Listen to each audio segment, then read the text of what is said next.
building you just witnessed is the building we own in Detroit. 2045 West 7 Mile, and also 19051 Stout, which has a separate furnace and 4 apartments. If you never looked at a Detroit, Michcon gas bill versus consumer power, this is what you will find out upon looking at a Michcon bill. First of all, the CCF factor that Michcon uses is substantially higher than consumer's power. That means 3 things. That means your gas bill is higher. Actually, it means 3 things. Your gas bill is automatically higher with them using a higher CCF factor. It means your customer charge is higher. It means your Michigan sales tax is higher. And if you look at a Michcon bill, the reason Michcon can run rampant in the city is because the present administration tacked on a city tax after everyone left the city. If you look at a consumer's power bill, this is at my house. Customer charge, and look at the CCF factor, which is a smaller, they use a smaller CCF factor. And the only other thing involved is Michigan sales tax, which is less. Okay.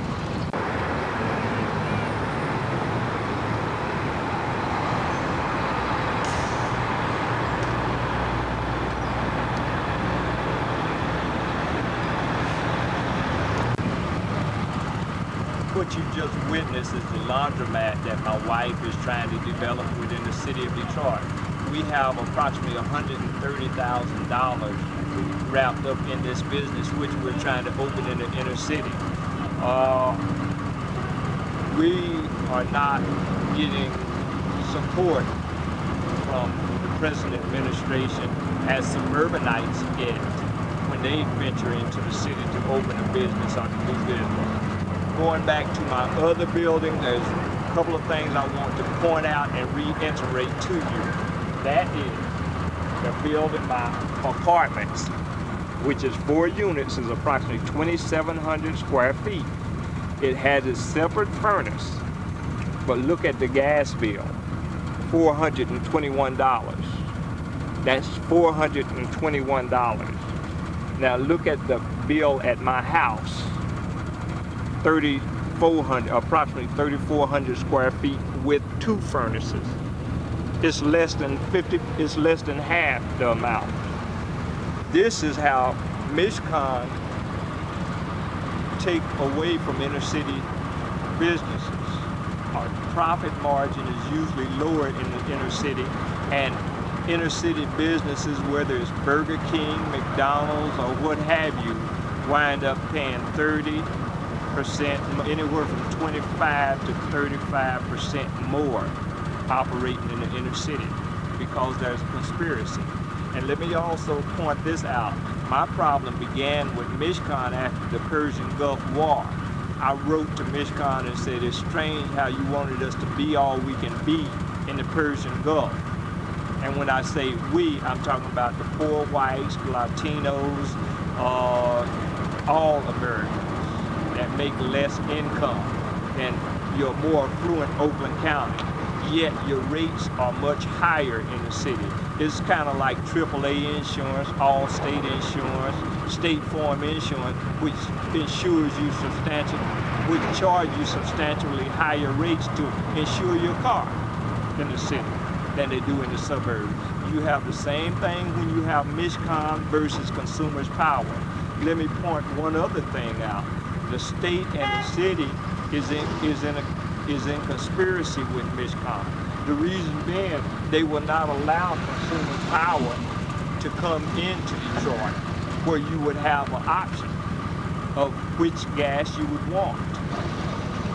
This would automatically put Michcon out of business, because anybody with common knowledge would go for consumers power, which has a lower rate and a lower charge for gas. Okay, if John Conyers, the city council, and the people in charge of Detroit would do an in-depth study, they will find out that the main thing that undermines inner city properties is Michcon.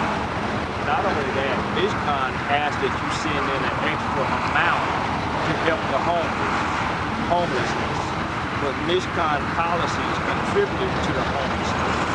I sold real estate in the city of Detroit at Century 21 for over 10 years.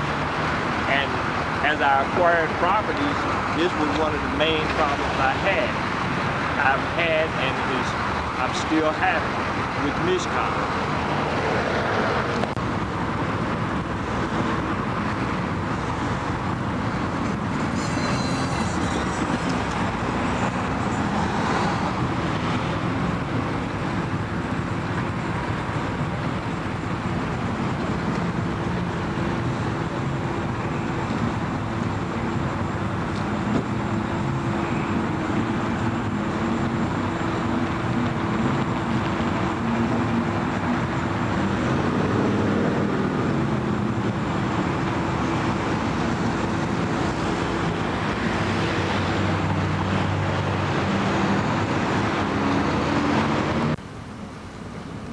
Let me reiterate once again, no business can exist over a long-term period of paying 25 to 30% of their profits to Michcon and other increased costs for doing business in the city.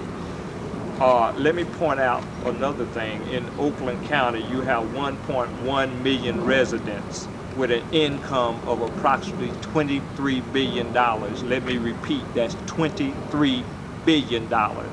Per capita income is approximately $21,125. Now in Wayne County and especially Detroit, you have income per capita is approximately 1/3 of that amount. Let me point this out. My wife and myself own this house in Detroit, which is 1/2 the size of the house in Oakland County, yet the gas bills are a good 20 to 30% higher here. Last but not least, this is the house my wife and myself gave to my son after they got married, him and his wife. Believe it or not, the cost to heat this house is more than it is to heat the Oakland County house. That's my last point I will make. Upon closing, I would like to thank Mr. Wayne Perry for helping me put this together. My objective after this is put together is a class action suit against Michcon. We would like to sue Michcon, and we would like to bring together people that have had problem upon problem with a major utility. And may I point out one other factor. The Public Service Commission is only a tool of Michcon. They're only a puppet. I've written to them on 3 occasions, and every time I was denied as far as going before the PSC, because that's one of the requirements before you can go to court. I want to go to court and let a jury of my peers decide have I been a victim of Michcon or not. Thank you.